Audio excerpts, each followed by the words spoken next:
Ito po mga kapatid at tayo po ay magpapatuloy dito po sa atin pong pinag-aaralan sa book po ng 2 Samuel. At isang na lang, no, isang page na lang ng ating Bible ay matatapos na po tayo dito po sa ating pinag-aaralan na buhay po nitong si David. So nag-end po tayo the last time dito po sa chapter 22 verse 35 at 36 na po tayo sa gabi po na ito. At patuloy po nating tinitignan yung lyrics ng witin ni David. At katulad ng kanya pong ipinagpauna, 'di ba, sa atin, siya po ay nakita natin, 'di ba, na siya, tumutugtog siya, kumakanta siya, 'di ba, ng mga awitin na napakaganda, na siya mismo yung nag-compose, 'di ba, ng kanya pong mga awitin, no? So nakita natin na during ng kanya pong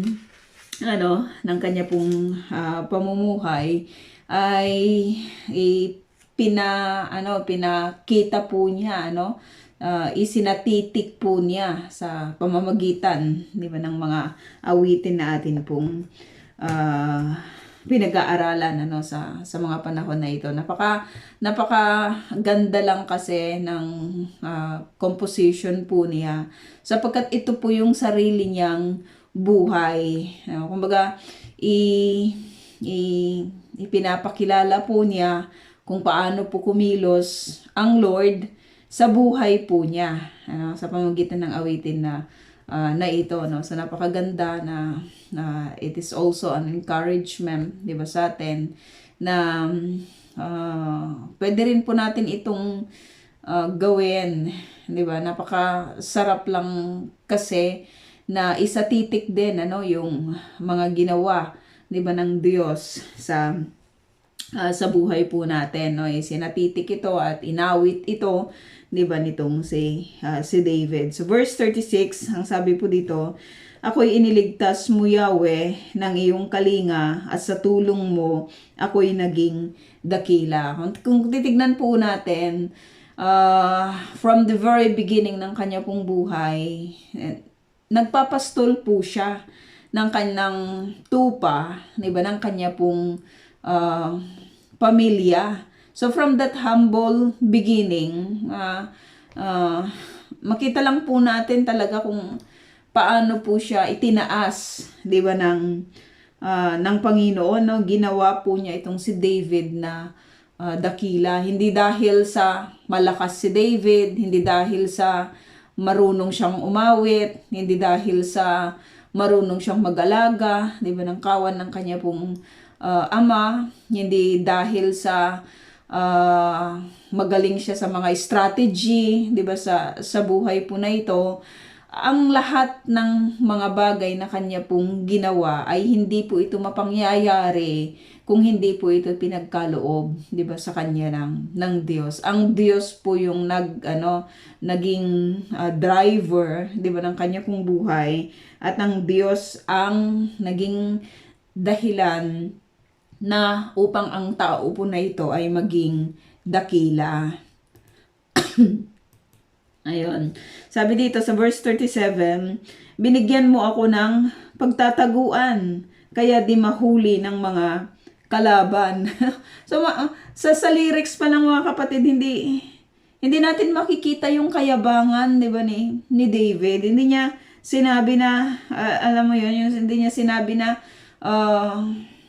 minsan ganyan kasing sinasabi ng tao, 'di ba, na ako naman yung nagtrabaho, ako naman yung nakipaglaban, ako naman yung kumita, ako naman yung nagsakripisyo, 'di ba? Siya yung nakikita, kumbaga ipinapakita niya yung kanyang nagagawa, 'di ba, sa buhay niya. Pero si David, iba siya kung ano yung ginawa ng Diyos sa kanya, kung ano yung ginawa ng Diyos sa buhay niya. Yun po yung hina-highlights niya dito sa kanya pong awitin. Ang Diyos yung nakikita. Kaya nga kahit sa mga testimonies, mga kapatid, napakaganda na ang Diyos yung pinaka-highlight, di ba, ng lahat ng atin pong mga binabanggit. Ang Diyos yung talagang maging bida, di ba, sa lahat ng ating kwento, sa lahat ng ating mga awitin, no, sa lahat ng ating existence. So si David ganun siya, sabi niya, hindi niya sinabi dito na marunong lang talaga akong humanap ng mapagtataguan, di ba? Kasi nagpapastol ako sa mga panahon na 'yon. Ay alam ko kung saan ako magtatago. Hindi. Ang sabi niya, binigyan mo ako ng pagtataguan. Si Yahweh pa rin, 'di ba, yung itinataas niya. Si Yahweh pa rin yung kanyang kinikilala na nagbigay po sa kanya ng masisilungan, ng mapagtataguan, no? Laban para sabi dito, para hindi ako mahuli ng mga kalaban. Hindi ako mahuli ng mga kalaban. So we remember, 'di ba? And understand na sa mga titik na ito na isinusulat po nitong si David. Nakita kasi natin yung kanyang beginning, nakita natin yung kanyang journey sa atin pong pag-aaral, at ngayon ay makikita po natin yung pag-fade din niya, 'di ba, sa kwento na ito, sa buhay na ito. Pero lahat ng mga nangyari, 'di ba, sa buhay niya ay binibigyan po niya ng acknowledgement ang Diyos, 'di ba, yung siyang higit na makikita, no? Sabi dito, mga kaaway ko ay aking tinugis hanggang sa malipol, di ako nagbalik, no? Di ako kahit doon sa pinaka last na chapter ng kanya pong pakikipaglaban na pag-aralan po natin, no, with the giants. So from that story, makikita po natin na all throughout ng life po ni David, even doon po sa kanyang yung doon sa kanyang retiring day na supposed to be, ay nakikita pa rin po natin siyang nakikipaglaban, 'di ba, sa mga kalaban, nakikipaglaban sa mga higante, no? Hindi na siya tumigil, hindi na siya nagpabanjing-banjing, nagpatuloy po siya, 'di ba, hangga't may lakas siya, hangga't kaya niya pang pumunta doon po sa labanan, ay pumupunta po siya, hanggang sa sinabihan na siya ng kanya pong mga kasama na wag ka nang sumama, kami na yung makikipaglaban, ano? Kami na yung makikipaglaban, ano, sa labanan po na ito. Pero nakita po natin na ang katagumpayan ay pinagkaloob pa rin sa kanila ng Diyos. Sabi dito, nilipol ko sila at saka sinaksak, at sa paanan ko sila ay bumagsak. Pinalakas mo ako para labanan, kaya't nagsisuko ang aking kalaban. So si Yahweh pa rin yung niya, no, yung binibigyan niya ng dito ng honor, 'di ba, sa lahat ng kanya pong mga ginawa, or sa lahat ng mga nagawa niya, 'di ba, sa kanyang buhay. Kaya nga sa atin napapag-aralan po natin that in every kahit yung mga yung mga papuri, 'di ba, binabalik palagi natin, 'di ba, sa Panginoon. Kasi kung wala naman ang Lord talaga, walang magagawa ang kahit sino man, 'di ba, sa atin. Wala lang talaga kapag hindi siya nag-supply ng kanyang biyaya, 'di ba, ng kanyang grace, ng kanyang mercy, 'di ba, sa atin. Wala pag hindi siya nagbigay ng air, hindi naman tayo makakahinga Kapag hindi siya nagbigay ng araw, paano lalago yung mga halaman, 'di ba, na atin pong kinakain, no? Kapag hindi siya nagbigay alam po natin, 'di ba, ng lahat ng kalakasan po natin, wala naman tayo talaga, 'di ba, na magagawa. Si Yahweh lang talaga yung nakikita ni David na nangunguna, 'di ba, doon po sa kanyang buhay. 40, pinalakas mo ako para sa labanan. Sabi niya, yung lakas ay hindi dahil kumain ako ng mga organic na food, though it helps, no? Hindi dahil sa inaalagaan ko yung sarili ko, though it helps, no? Pero alam po natin na yung lakas talaga ay nanggagaling, 'di ba, sa Panginoon. Kasi kung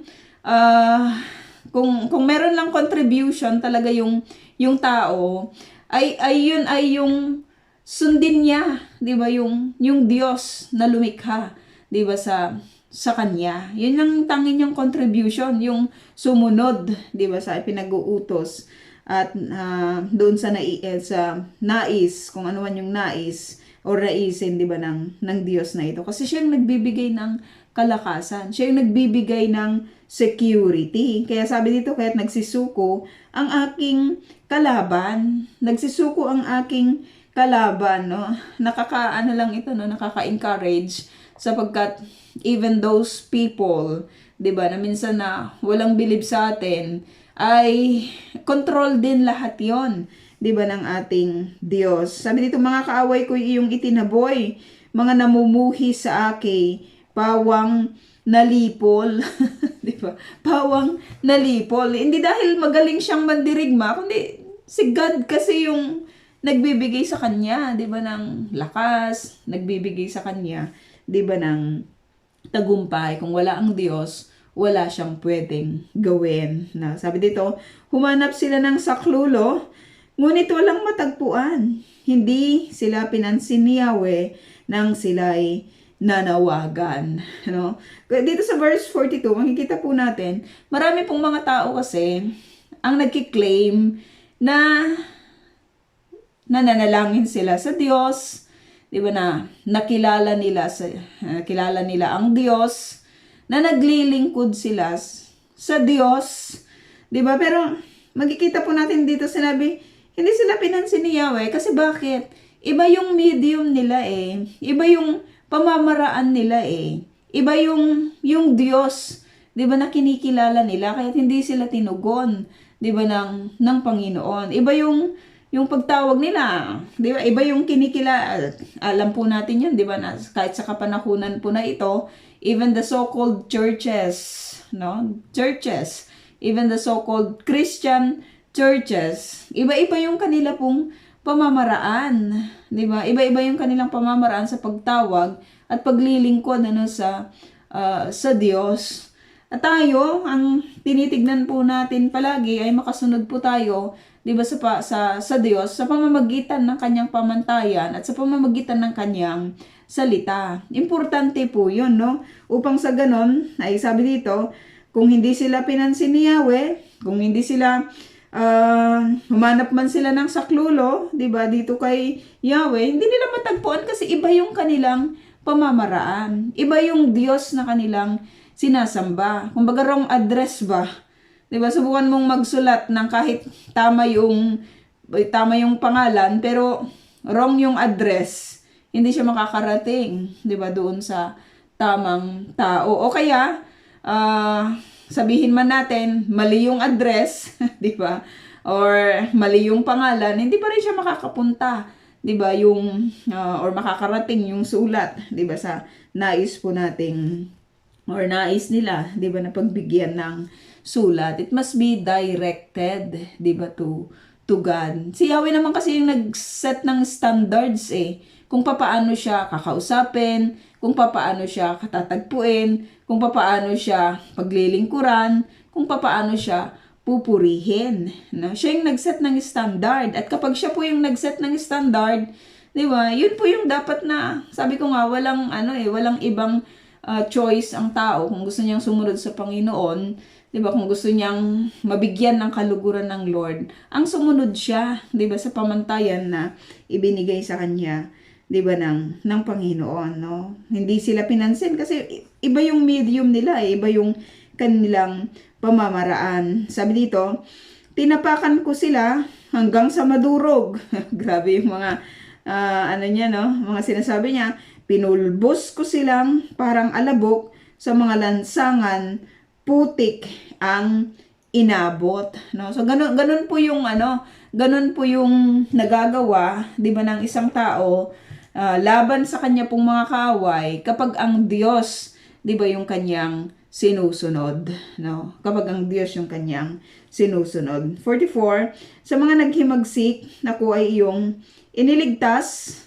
Sino yung mga binabanggit po niya dito, no? Maaring naalala po niya si Absalom, no? Naghimagsik, 'di ba, laban sa kanya, ano? At nakita natin na wala naman siyang ibang ginawa kahit dito po kay Saul, pero ang Lord mismo, 'di ba, yung gumawa ng kanyang kaparaanan upang yung mga tao po na ito ay matanggal, 'di ba, sa daraanan or doon sa sa ruling, 'di ba, nitong si David, no? Pamamahala sa mga bansa ay aking iniatas at marami pang ibang sumukot na bihag, no? Marami pang iba sumukot na bihag. So nakakaano lang, no? Nakaka-excite lang na pagdating po ng panahon when we meet itong si David in heaven. Walang patid siguro, 'di ba, na kwentuhan, kasi hindi naman lahat ng kanya pong mga nagawa or ginawa ay naisulat, 'di ba, sa atin. Maaring marami pa siya, 'di ba, na mga ginawa na hindi na ipinagbigay alam sa atin ng scripture, pero makita po natin that he ended well, no? He ended well. Marami po yung mga nagsimula ng maayos, marami yung nagsimula ng mainit sila, 'di ba, sa Panginoon, pero yung end nila ay hindi maganda, 'di ba? Marami yung mga ganon. Yung ending nila, importante po 'yun, 'di ba, sa travel natin, 'di ba, sa buhay na ito. Paano po tayo magtapos? Paano po tayo magtapos, 'di ba, sa ating pong walk, sa ating paglakad sa Panginoon. Si David, kumbaga, hindi siya inabot ng maraming taon, pero yung pagtatapos po niya, hindi siya perfect, 'di ba? Marami siyang mga nagawang mga hindi nagbigay ng kaluguran po sa Panginoon, pero ang importante yung kanyang pagtatapos, mga kapatid. Nagtapos po siya, 'di ba, ng kanya pong buhay na kinalulugdan, 'di ba, ng Panginoon, no? Sabi dito, ang mga dayuhan sa aking yumuyukod, kapag narinig ang tinig ko, sila'y sumusunod. Ginawa siyang king ng God, Ginawa siyang hari, 'di ba, ng Diyos. Yun na po yung pinakamataas na position, 'di ba, sa land. Grabing grabing honor yun from a shepherd boy. 'Di ba? Kung sa kapanahunan po natin ngayon, dapat nakapag-aral ka, 'di ba? Dapat mataas yung standard mo, 'di ba, sa buhay na ito. Dapat marami kang pera, 'di ba? Lalo na sa atin, no, pagdating sa politika. Pero ito si David, makita po natin, no, na wala naman siyang ibang pinatunayan, 'di ba, sa pagpili sa kanya ng Diyos, maliban, no, doon po sa puso niya na nais sumunod sa Panginoon at nais magmahal, 'di ba, sa Lord. Nakita 'yun ng Lord kahit doon po sa kanyang pagpapastol, 'di ba? Batang-bata pa siya sa mga kapanahunan na 'yon, pero nakita ng Diyos yung kanyang puso, no? Nakita ng Diyos yung kanyang pagmamahal, di ba, sa Panginoon. Sa laki ng takot, verse 46, ay naglalabasan sa kanilang kutang pinagtataguan. So, as a warrior, magaling siyang warrior, di ba? Nakita po natin na syempre, kapag labanan yun, di ba? Marami pong mga po pwedeng mangyari. Sabi dito, 47, napakaganda, sinabi po niya, mabuhay si Yahweh. Hindi niya sinabing, mabuhay ako. Diba? Mabuhay si Yahweh, no? Ito ay parangal dito po sa Diyos na nag-ingat po sa kanya, 'di ba? Nagbigay sa kanya ng lahat ng opportunity, no? Sa atin mga kapatid, gaano po natin pinararangalan, 'di ba, ang Lord, 'di ba, sa buhay po natin. Purihin ang aking batong tanggulan. Sabi niya, dakilain ang aking Diyos. Dakilain ang aking Diyos. Kasi yung paglakad po natin, 'di ba? Yung paglakad natin ay maaring magbigay ng glory sa God or magbigay ng kahihiyan, 'di ba, sa Diyos. Si David, saka sa end ng kanya pong buhay, ay pwede niyang masabi, 'di ba, na yung buhay ko ay naging kaluguran, 'di ba, ng Diyos na ito. O may mga failures ako, pero nakita ng Diyos, 'di ba? At maging sa atin nakita po natin yung pagbabago po sa buhay po ni David, no? Yung pagbabago, yung pagmamahal niya, 'di ba, sa Panginoon ay lalo pong tumibay, no? Sabi dito, nilulupig niya ang aking kalaban, inulit niya ulit ito, at pinapasuko sa aking paanan, no? Hindi ako yung lumulupig. Ang ganda lang kasi ng ruling nitong si David, kasi talagang 100% yung trust niya, 'di ba, sa Panginoon. Hindi naman sa lahat ng panahon ay tumatawag siya, 'di ba, sa Lord, no? Napag-aralan natin na after 3 years pa siya, 'di ba, na tumawag sa Panginoon. Pero doon sa 3 years na 'yon, nakita po natin na kapag tumawag po siya sa Lord, tunutugon siya kaagad, 'di ba, ng Panginoon, no? Grabeng lang 'yun na kahit doon sa mga silent na years sa buhay po ni David, no? Yung silent years ng walk po niya, 'di ba, sa Panginoon, ay tinitignan po siya ng Lord. Tinitignan siya ng Panginoon, no? Nakikita natin na binabantayan siya, 'di ba, ng Diyos. Kasi sa mga kapanahunan, yung 3 years na yon na napagtawag po niya sa Lord, hindi naman niya yan kasalanan, 'di ba? Pero may ibinigay sa kanya ang God, 'di ba, na sitwasyon na kung saan yung sambahayan po ni Saul, 'di ba, yung nagkasala. Hindi na ito nakita po ni David, pero ini-reveal po sa kanya, 'di ba, ng Diyos, no? Kapag nagkakamali po itong si David, pinapadalhan po siya ng Panginoon ng magre-rebuke po sa kanya, 'di ba?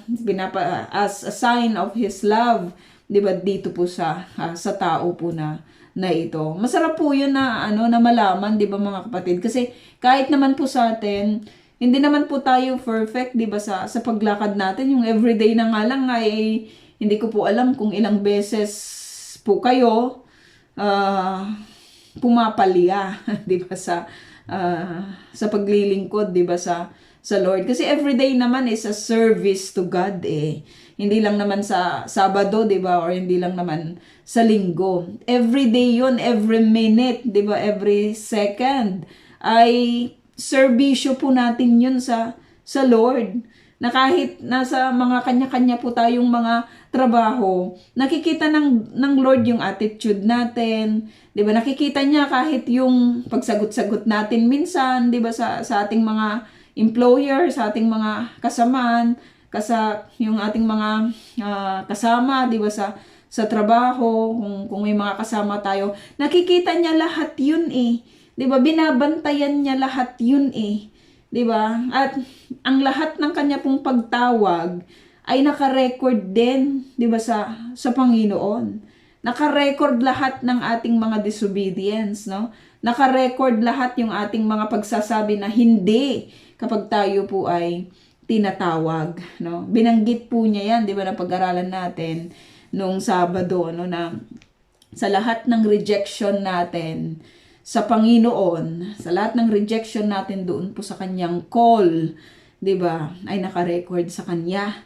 At sa lahat ng mga rejection na 'yon, doon po nakaset, 'di ba, yung mga consequences, 'di ba, ng ating rejection. Kaya oo lang ng oo, 'di ba, pagdating sa sa Panginoon. Minsan kasi hindi tayo nag-oo sa Lord, pero nag-oo tayo sa mundo. Nag-oo tayo sa offer na iba, di ba? Sa offer ng iba, except sa Lord, no? Mas higit na unahin po natin yung pag-oo natin at paglilingkod sa Panginoon. Kasi kahit ako, yun po yung yung pinagsisikapan ko pong isabuhay, 'di ba? Yung umuo ka lang kasi kapag nag-oo ka talaga sa Lord, sa ministry ng Panginoon, sa service ng Lord, siya yung magi-empower sa atin eh. Siya yung magbibigay lang talaga sa atin ng lahat ng mga necessities natin para makapagpatuloy tayo, no? Para makapagpatuloy tayo. I still remember yung mga beginning ko sa walk na ito, sa faith na ito. Napakahirap eh kasi walang-wala lang talaga akong kaalam-alam, 'di ba, yung mga ganong tagpo na lahat bago sa akin, 'di ba? Pero inisip ko na kapag tatanggi ako, hindi ako matututo eh. 'Di ba? Kapag tatanggi ako sa lahat ng opportunities, hindi ako itataas. 'Di ba ng Panginoon? Magiging lang ako, no? Magiging stagnant lang, 'di ba, yung walk ko. So kung babalik tanawin ko po 'yun, kung nung sinabihan po akong manalangin, tapos sasabihin ko na lang na hindi ako marunong manalangin, 'di ba? O kaya hindi pa ito yung panahon. So the other year around, you offer na naman sa akin 'yon, hindi pa po ako handa, 'di ba? Hanggang sa hindi na lang ako makaalis-alis, 'di ba? Doon sa mindset na hindi ko kaya, 'di ba? Na hindi kung nag-oo ako sa mga panahon na yun, talagang nginig-nginig pa ako, 'di ba, sa mga panahon po na yun. Pero na-overcome ko 'yon. At alam mo, ang sarap ng feeling, 'di ba, na kahit nag-utal-utal ka na kasi the first time na pinag-pray ako, talagang nung nakapikit na yung lahat nagtago lang talaga ako kasi hindi ako handa, 'di ba? Pero hindi po ako tumigil doon sa point po na yon, at sinabi ko lahat ng ibibigay sa akin, mag-oo lang ako kasi 'di ba, hindi naman ako yung maitataas eh. 'Di ba? Hindi ko naman ito hindi naman ito para sa akin. 'Di ba? Yung service na ito ay hindi naman sa akin eh. 'Di ba, sa Lord naman. Kaya nga sa buhay Kristiyano, napaka-importante na makita po natin na hindi tayo nagko-compete sa bawat isa. 'Di ba? Hindi tayo nakikipagpaligsahan, 'di ba, sa bawat isa na mas magaling siya, mas magaling ito, mas magaling ako, 'di ba? Walang paligsahan pagdating sa sa Christian walk or sa Christian life. Dahil ang pinaka aim ng bawat mananampalataya ay yung mabigyan niya ng glory, 'di ba? Ng kagalakan, yung Diyos na pinaglilingkuran niya. No, yung Diyos na pinaglilingkuran nila. So as a church, yun po yung ating goal, yun yung ating yung ating ninanais na mabigyan natin, 'di ba, ng papuri, 'di ba, yung Lord po na ito na pinaglilingkuran natin. It is very sad lang talaga kapag may mga inggitan, 'di ba? It is very sad na may mga tagpo na feeling mo na overtaken ka, 'di ba? Feeling mo na isahan ka, or feeling mo initsepwera ka, 'di ba? O masakit yung mga ganong tagpo, pero kapag ifinocus pala ng isang tao yung kanyang pananampalataya na, Lord, lahat naman ng ginagawa namin, gusto namin mabigyan ka ng glory eh. 'Di ba? Gusto namin matuwa ka, 'di ba? Sa lahat ng aming ginagawa. Gusto namin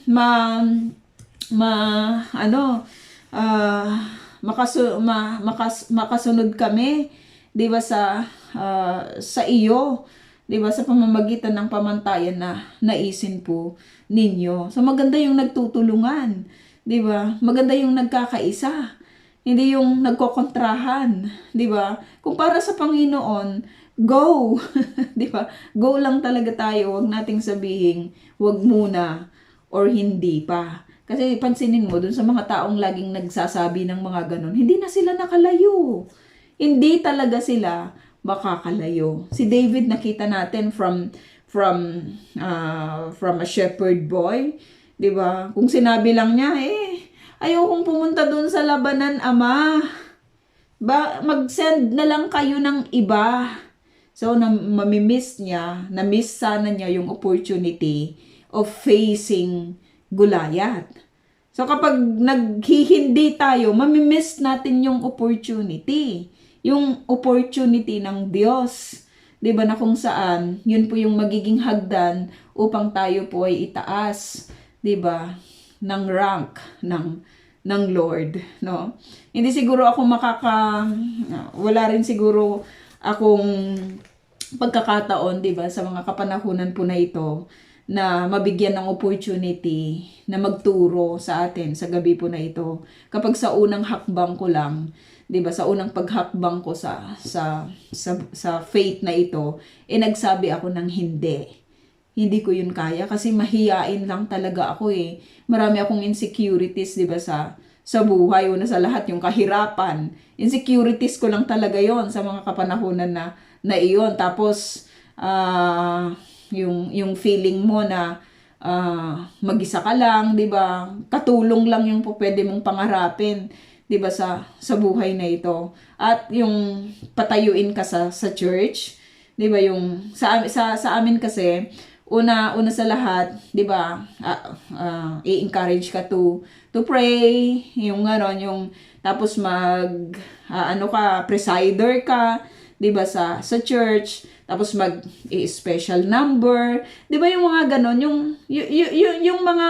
yung mga tagpo pala na yun ay preparation ko, 'di ba, doon sa something better na nakaplan ng Lord para sa akin. Kaya huwag tayong maghihindi. Mga kapatid, kasi tatanda tayo na walang mararating. Tatanda tayo na mamimiss natin yung opportunity na nakaset sa atin, 'di ba, ng Lord. Kung si David sa una pa lang sinabi niya hindi sana siya magiging dakila.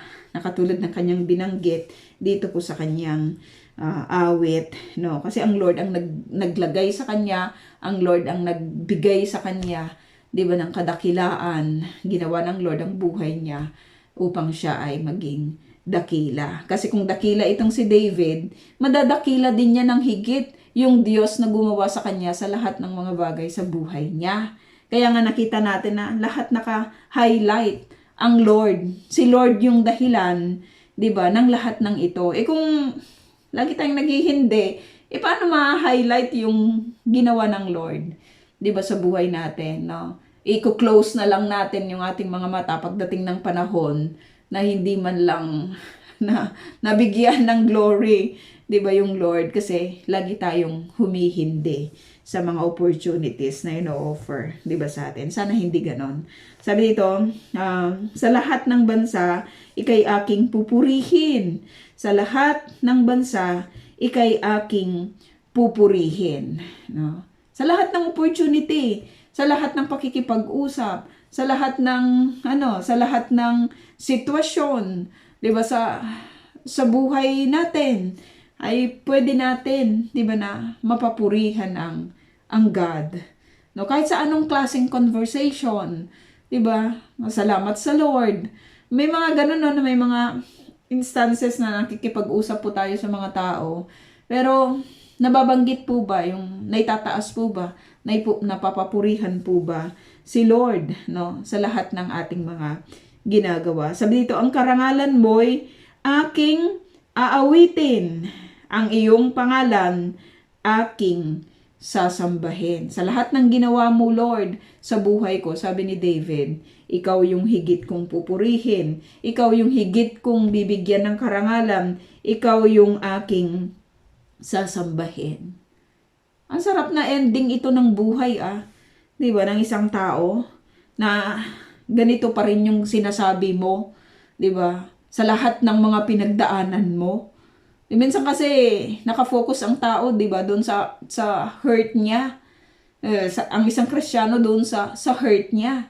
'Di ba marami pong mga Hudyo sa kapanahonan ngayon na kahit yung sinare ni Pastora na madami namang ginawa ang Diyos na maganda sa buhay nila 'Di ba? Maraming ginawa pero may mga tao na doon pa rin sila sa mga nakaraan tumitingin.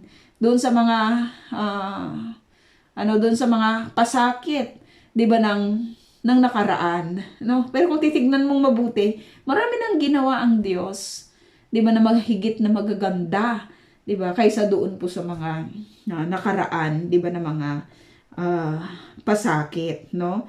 At sabi dito, no, ikay aking pupurihin, ang karangalan mo ay aking aawitin, ang iyong pangalan ang aking sasambahin. Pinagkaloobang magtagumpay lagi.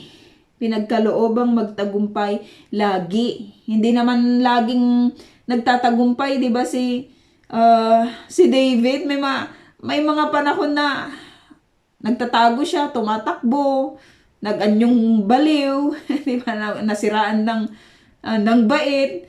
Pero ang binabanggit po niya dito sa atin, 'di ba, na yung alam mo 'yun, 'di ba, kahit naman sa pelikula minsan makikita mo na kawawang-kawawa na yung bida. Pero pagdating doon sa ending ay nagtatagumpay siya.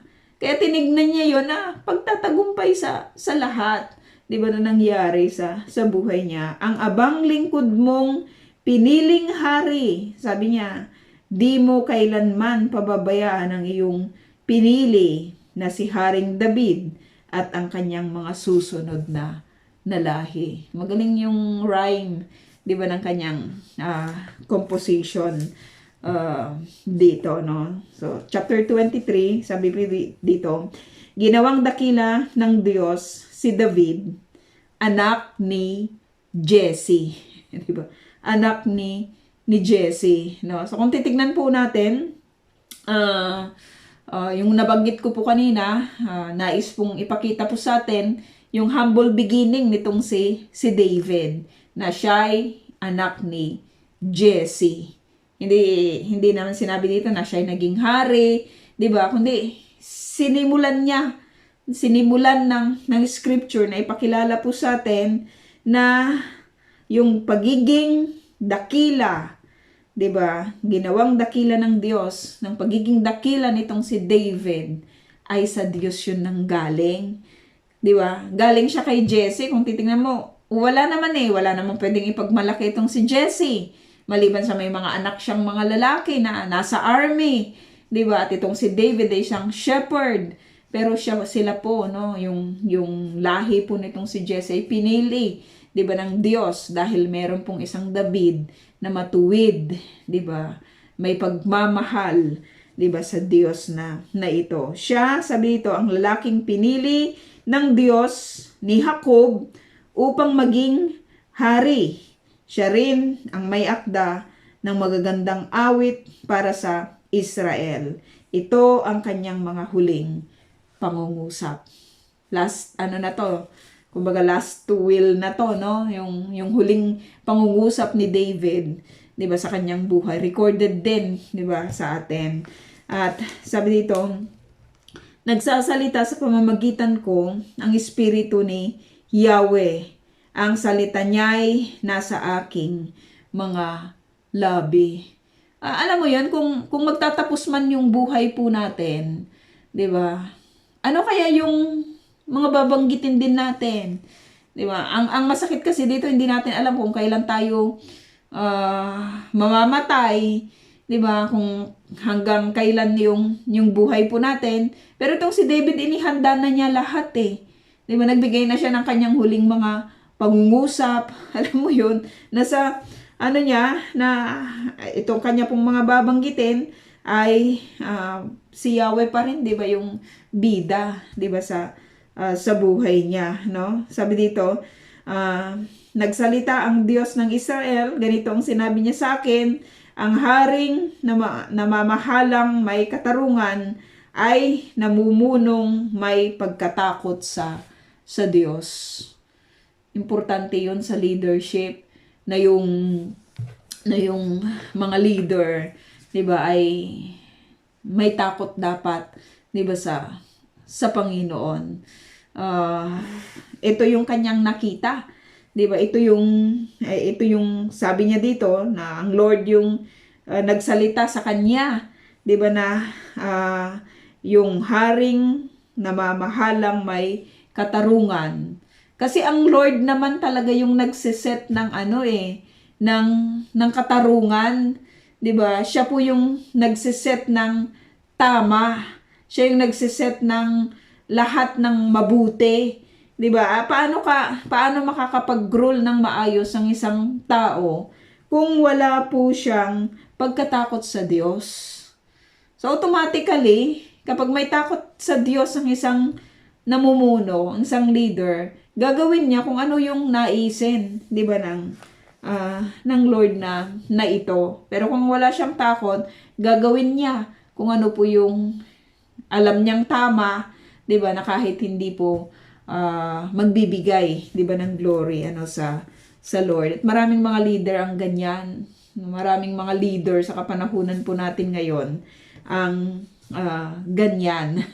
Kaya nga maraming mga Christian ang gustong pumasok sa politika, 'di ba? Dahil gusto daw nilang baguhin, gusto nilang makapaglingkod, 'di ba, ng maayos, 'di ba, sa tao. Pwede naman po 'yon, 'di ba? Pwede, may mga ganun, no, na may mga ganun pong mga giftings, pero pagdating po sa mga lingkod ng Diyos, lalong-lalo na sa mga leader or dun sa mga pastor sana, 'di ba? Iba po yung mundong kinagagalawan po nila.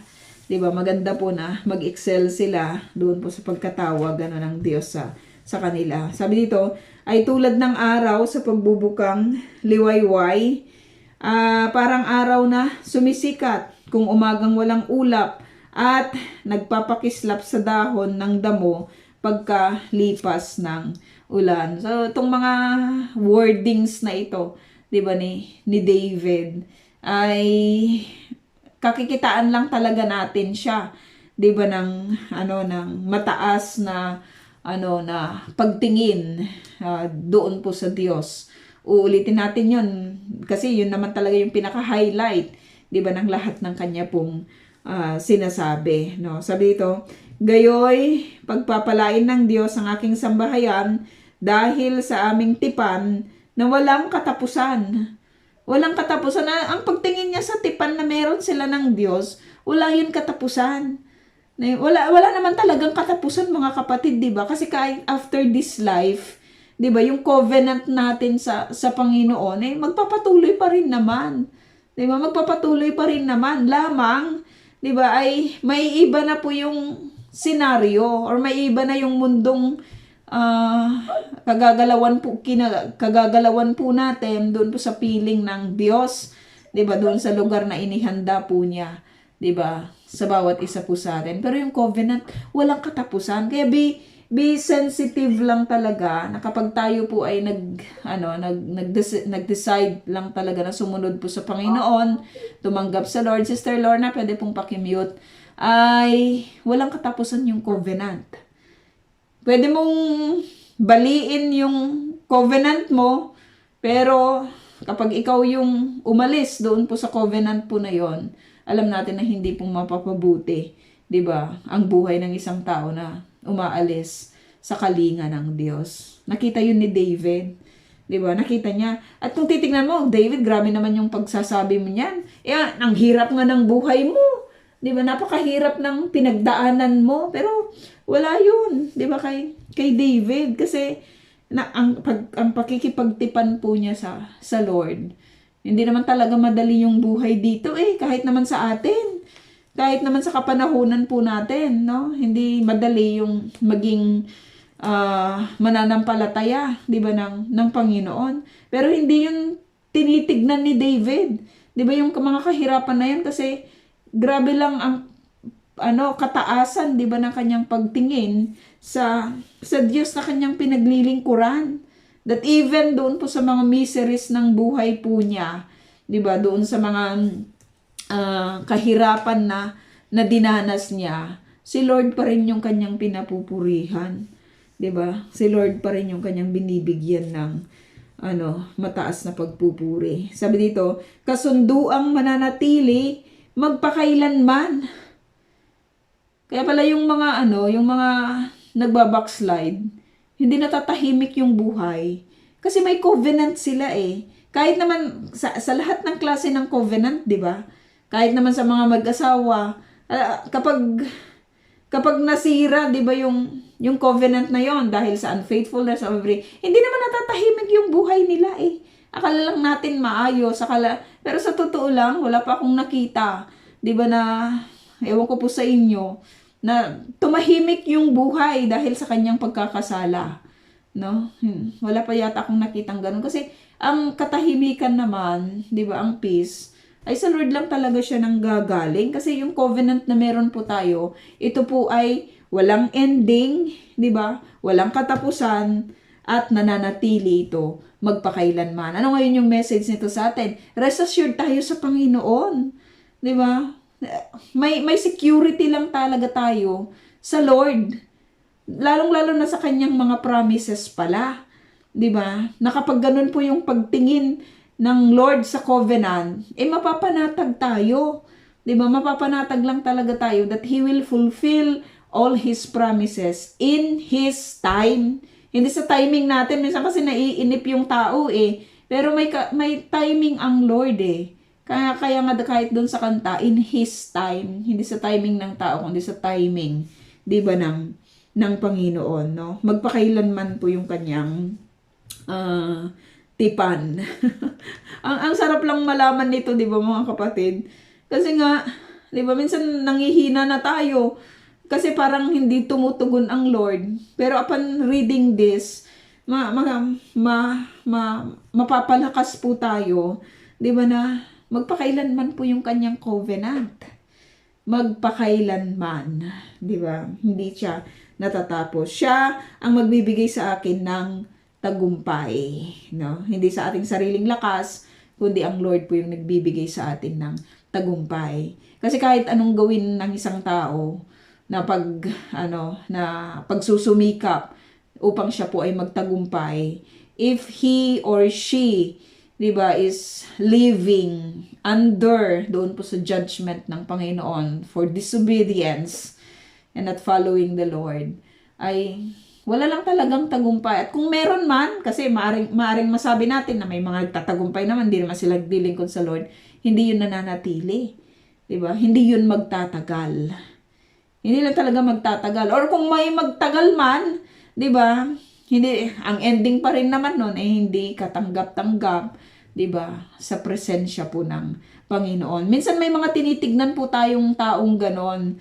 Ewan ko po sa inyo, pero sometimes may mga ganon akong tinitignan, 'di ba, sa buhay na ito na kung tutuusin, 'di ba, yung kahit na lang sa pag-i-stay, 'di ba, sa lugar po na ito, may mga tao na alam mo yun, hindi naman naglilingkod sa Lord, but they have given the opportunities, not just only to work here, but to be a part, 'di ba, ng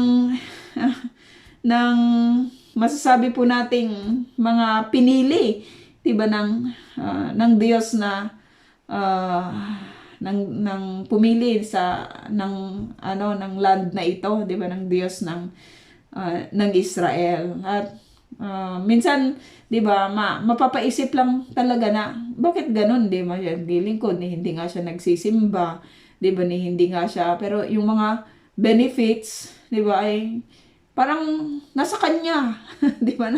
Nasa kanya. And I don't know, 'di ba? I really don't know sa Panginoon kung bakit niya inaalaw yung mga ganitong mga bagay. At minsan nagiging dahilan din 'yan, 'di ba, upang yung isang mananampalataya ay manghina, 'di ba, sa buhay nito. Kasi bakit yung hindi sumasampalataya ay tinutugon ng Lord, tapos yung nagpapakandahirap, 'di ba, kahit yung mga simpleng kahilingan ay hindi pa niya nakikita, 'di ba, yung kasagutan ng Panginoon. Pero may binabanggit din yung scripture. 'Di ba? Patungkol sa hindi lang tayo nag-iisa kapag ganun po yung ating iniisip, kundi maging ang scripture ay meron din pong sinasabi. At may awitin pa nga yun eh.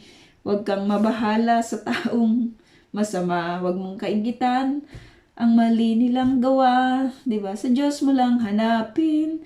May maganda yung lyrics ng awitin na yun eh. Kahit ano man yung mangyari, 'di ba? Manatili tayo sa Panginoon. Nakatulad po nitong si David, nagpo-prosper man yung evil.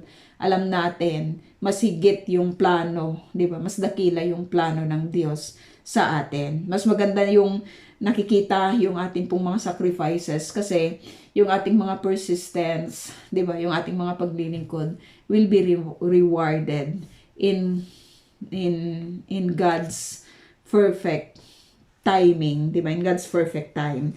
Sabi dito, ngunit ang mga walang takot sa Diyos ay matutulad. Si David na nagsasabi nito, sa mga tinik na itinapon, walang mangahas dumampot sa kanila. He had proven, 'di ba, na doon po sa mga walang takot sa Diyos ay hindi po napabuti, 'di ba, yung kanilang buhay. Kahit doon po sa 70 years ng kanya pong existence, nakita niya, 'di ba, na sa paglilingkod sa Diyos may kapakinabangan. At ang hindi paglilingkod sa Diyos ay kawalan, 'di ba? Maraming kawalan. So it is a testimony ng isang hari na ito. Nasa kanya na lahat eh. Even yung kung titingnan natin yung testimony ni Pacquiao, 'di ba? Yung lately lang napanood ko yung sinasabi niya, ang nagpapasaya sa tao, hindi pera, 'di ba? Hindi fame, hindi possessions. Pero yun yung madalas na tinatakbo kahit mga Kristiyano, nagpapakandahirap, 'di ba? Para magkaroon ng lahat ng mga bagay na ito kasi nga they wanted to have yung sinasabing fulfilled life. Pero sabi ng isang mayaman, napakayaman sa kapanahunan na ito, 'di ba? Sa katauhan ni Pacquiao na hindi yun ang nagpapasaya, hindi yun yung nagbibigay ng katahimikan, kundi, 'di ba, sabi niya, ang Lord lang. No, napakagandang testimony. Kahit si David binabanggit niya, ako naging hari na. 'Di ba? Nasa akin na yung lahat. Pero sabi niya, kapag hindi ka sa Diyos nagkaroon ng takot, sabi niya, matutulad ka sa isang tinik na itinapon walang pakinabang. Wala lang talagang pakinabang. Kasi wala man lang mga has dumampot, sabi dito, no, sa kanila. At upang sila'y lipulin, at upang sila'y ipunin, kailangan ng kasangkapang bakal. Kapag naipon naman, sila'y tutupukin. Ganun po yung description niya doon po sa mga taong walang takot, 'di ba, sa Diyos. So, makita po natin dito po sa may pagpapatuloy pa po ito, 'di ba? Yung kasi dito po sa verse 8 ng chapter 23 ay babangkitin po sa atin itong mga magigiting na kawal ni Haring David. So yun po mga kapatid ng ating lesson at Ereb to po, ito type ko na lang po yung ating question.